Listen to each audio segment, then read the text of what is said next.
ان پر تنقید کا حق آپ کو حاصل ہے، ان سے اختلاف کا حق آپ کو حاصل ہے. وہ حاکم مطلق نہیں ہے، وہ عامل نہیں ہے. آپ کو معلوم ہے کہ حضرت عمر پر ان کے کرتے کے اعتبار سے جو ہے وہ تنقید ہو گئی تھی. تنقید کرنے والا کون تھا؟ سلمان فارسی رضی اللہ تعالی عنہ، جن کے بارے میں حضور نے فرمایا سلمان منا اہل البیت، یہ تو ہمارے اہل بیت میں سے ہے، اتنا قریب. حضور حضرت عمر خطبہ دے رہے ہیں اور وہ کہتے ہیں کھڑے ہو کر لا سمع ولا طاعہ، نہ سنیں گے نہ اطاعت کریں گے. کلمہ بغاوت ہے. تو کوئی ناگواری کا احساس نہیں. مجمع عام میں بات ہو رہی ہے. کیوں کیا بات ہے؟ یہ جو کرتا آپ نے پہنا ہے یہ ان یمنی چادروں سے بنا ہے جو مال غنیمت میں آئی تھی، اور جتنی ٹکڑا جو ہے ہر مسلمان کو ملا، اس سے کرتا نہیں بنتا. اور آپ ہے بھی طویل القامت، آپ کا کرتا کیسے بن گیا؟ فرماتے ہیں کہ عبداللہ سے، اپنے بیٹے سے، عبداللہ ابن عمر رضی اللہ تعالیٰ عنہ، عبداللہ تم وضاحت کر دو. وہ کھڑے ہو کے کہتے ہیں نہ میرا کرتا بن رہا تھا نہ ابا جان کا، میں نے اپنے حصے کا کپڑا ابا جان کو دیا ہے، اس سے یہ کرتا بنا. الآن نسمع ونطیع، بس اب اس کے بعد آپ فرمائیے، آپ جو کہیں گے سنیں گے اور اطاعت کریں گے. یہ متوازن نظام، نہ ڈکٹیٹریت ہے کہ کوئی بول نہیں سکتا. تم اور حاکم وقت پر تنقید کر رہے ہو اور برملا کر رہے ہو. ایک عورت پکڑ لیتی ہے حضرت عمر کو رضی اللہ تعالیٰ عنہ.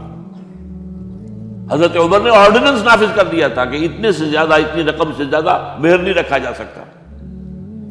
کہ عمر تم کون ہوتے ہو ہمارے حق کے اوپر پابندی لگانے والے؟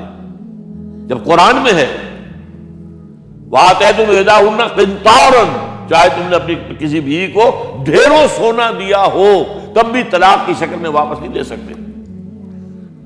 قنطار کہہ رہا ہے، آپ کون روکنے والے؟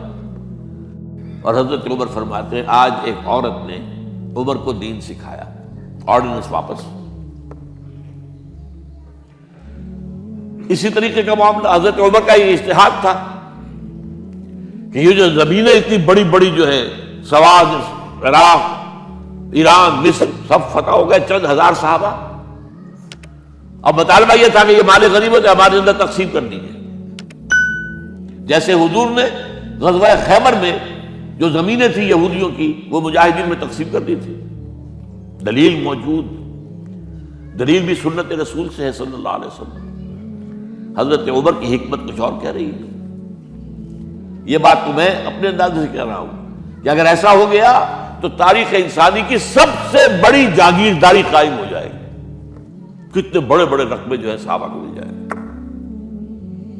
لیکن انہوں نے جو بات بیان کی وہ یہ تھی اگر یہ سارا تقسیم ہو گیا تو بعد میں آنے والوں کے لیے کیا رہے گا، اور جو فوجیں اب ہمیں ایک پورے نظام کے لیے رکھنی پڑے گی ان کو کون سپورٹ کرے گا، ان کے لیے کہاں سے خرچہ آئے گا. تو انہوں نے طے کیا کہ یہ مال جو ہے مال فے ہے، یہ بیت المال کا ہے. جو مال غنیمت ہے وہ صرف وہ ہوگا جو عین محاذ پر حاصل ہوا ہے. ہتھیار ہیں یا بھیڑیں بکریاں ہیں یا اور جانور ہیں، یا وہاں پر جو پکڑے جائیں گے قیدی وہ غلام ہوں گے، وہاں پر اگر عورتیں ہوں گی پکڑی جائیں گی، خریدیں ہوں گی. یہ نہیں کہ پورے ملک جو ہے وہ غلام بنا دیے جائیں اور پورے ملک کی جو زمینیں تقسیم کر دی جائیں. بعض صحابہ کھڑے ہو گئے نہیں. اب حضرت عمر نے ٹریبونل قائم کیا ہے. 5 صحابہ اوس میں سے، 5 خزرج میں سے، بیٹھ جائیے. وہاں اپنا بھی وہ پیش کیا نقطہ نظر، باقی انہوں نے بھی کیا. وہ ٹریبونل نے فیصلہ کیا کہ عمر کی رائے صحیح ہے رضی اللہ تعالیٰ.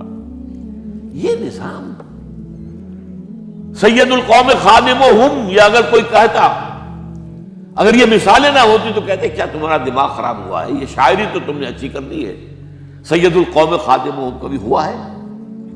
لیکن عمر نے بن کے دکھایا. رات کے گشت پر ہے اور ایک عورت کے کراہنے کی آواز آئی ہے. معلوم ہوا کہ درد ذہن میں مبتلا ہے اور کوئی اس کے اٹینڈ کرنے والی کوئی خاتون نہیں ہے. گھر سے گئے ہیں، فرسٹ لیڈی اپنی اہلیہ کو لے کر آئے ہیں، انہوں نے اٹینڈ کیا ہے. اور اس کے بعد بچہ ہو گیا تو اندر سے ان کی اہلیہ کا امیر المومنین مبارک ہو بیٹا ہوا ہے. ایک اور دفعہ اسی طریقے سے گشت پر تھے، ایک گھر میں سے بچوں کے رونے کی آواز آئی. معلوم کیا کہ ایک خاتون ہے اور بچے ہیں، کھانے کو کچھ ہے نہیں. اس خاتون نے کہا میں نے یہ آگ کے اوپر جو ہے ہانڈی رکھی اس میں پانی ہے، اور بچوں کو میں بہلا رہی ہوں کہ کچھ پک رہا ہے، ٹھہرو ذرا صبر کر لو، اسی طرح سو جائیں گے بھوکے۔ کانپ گئے حضرت عمر، گئے بیت المال سے اور بوری گندم کی لے کر اپنے کندھے پر، اپنے غلام سے کہا میرے کندھے پر رکھو، اس نے کہا میں لے چلتا ہوں حضور۔ نہیں، قیامت کے دن تم میرا بوجھ نہیں اٹھا سکو گے۔ اور وہ اپنے کندھے پر لاد کر لائے ہیں اور وہاں کھانا تیار کروایا، بچوں کو کھلایا ہے۔ یہ نظام، یہ ہے رحمت للعالمین کا مظہر۔ یہ جان لیجئے سیرت محمدی صلی اللہ علیہ وسلم کو جب آپ مطالعہ کرتے ہیں کہ وہ سارا انقلابی جد و جہد کا دور ہے، اس میں ابھی نظام کی جو خوبیاں ہیں وہ پورے طور پر سامنے نہیں آئی تھی۔ ابو بکر صدیق رضی اللہ تعالیٰ عنہ کا دور خلافت جو ہے وہ بھی کاؤنٹر ریولوشنری موومنٹس کو ختم کرنے میں صرف ہو گیا ہے، جسے انگریزی میں کہتے ہیں للی ان بلوم، نظام اسلام۔ اسلام کا نظام عدل اجتماعی جو ہے ایک کھلے ہوئے پھول کی طرح نظر آئے گا حضرت عمر رضی اللہ تعالیٰ عنہ کے دور خلافت میں۔ مساوات کا اندازہ آپ کر سکتے کوئی؟ خلیفہ وقت سفر کر رہا ہے بیت المقدس کا، کتنے کئی سو میل، میرے کم سے کم 500 میل تو ہوگا مدینے سے بیت المقدس۔ ایک اونٹنی ہے، ایک خادم ساتھ ہے، اسی اونٹنی کے اوپر راشن بھی ہے راستے کا، لہذا ایک وقت میں ایک آدمی سوار ہو سکتا ہے، دو نہیں۔ ایک منزل خلیفہ اوپر بیٹھے ہیں اور خادم آگے چل رہا ہے نکیل پکڑ کر، ایک اگلی منزل میں خادم اوپر بیٹھا ہے اور خلیفہ آگے جو ہے نکیل پکڑ کر چل رہا ہے۔ جب آخری منزل آئی تو وہ خادم کی باری تھی اوپر بیٹھنے کی، اس نے ہاتھ جوڑ دیے کہ خدا کے لیے لوگ کیا کہیں گے، مجھے کہیں گے تمہاری یہ جرت۔ فرمایا نہیں، الدور دورک، نہیں، یہ تو حساب کا معاملہ ہے، میتھمیٹکس کا معاملہ ہے، یہ تمہاری باری ہے، بیٹھو۔ یہ بلندیاں، یہ عظمتیں، یہ عدل، یہ انصاف، اور پھر یہ کہ بوریا نشین، کوئی محل نہیں۔ ایک آیا ایرانی مدینے میں چکر لگایا، کوئی انہیں محل نظر نہیں آیا، اس نے پوچھا ہے اینا ملککم، تمہارا بادشاہ کہاں ہے؟ جواب دیا گیا لیس لنا ملک بل لنا امیر، ہمارا کوئی ملک نہیں ہے، بادشاہ نہیں ہے، ہمارا امیر ہے۔ کہاں ہے تمہارا امیر بھائی؟ وہ بیت المال کے کچھ اونٹ گم ہو گئے تھے، سب تلاش کر چکے، نہیں ملا، ہمارا خلیفہ خود گیا ہے۔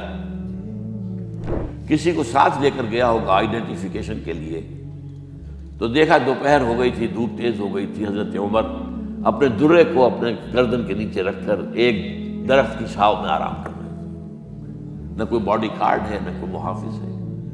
انہیں وہی کھڑے ہو کر کہا اے عمر، تم انصاف کرتے ہو تو تمہیں کوئی ڈر نہیں ہے، اور ہمارے بادشاہ خون پیتے ہیں لوگوں کا، وہ کانپتے رہتے ہیں، انہیں اونچی اونچی فصیلیں چاہیے، بڑے بڑے فوجی چاہیے، انہیں تو بہت اسکواڈز چاہیے کہ جو ان کی حفاظت کریں۔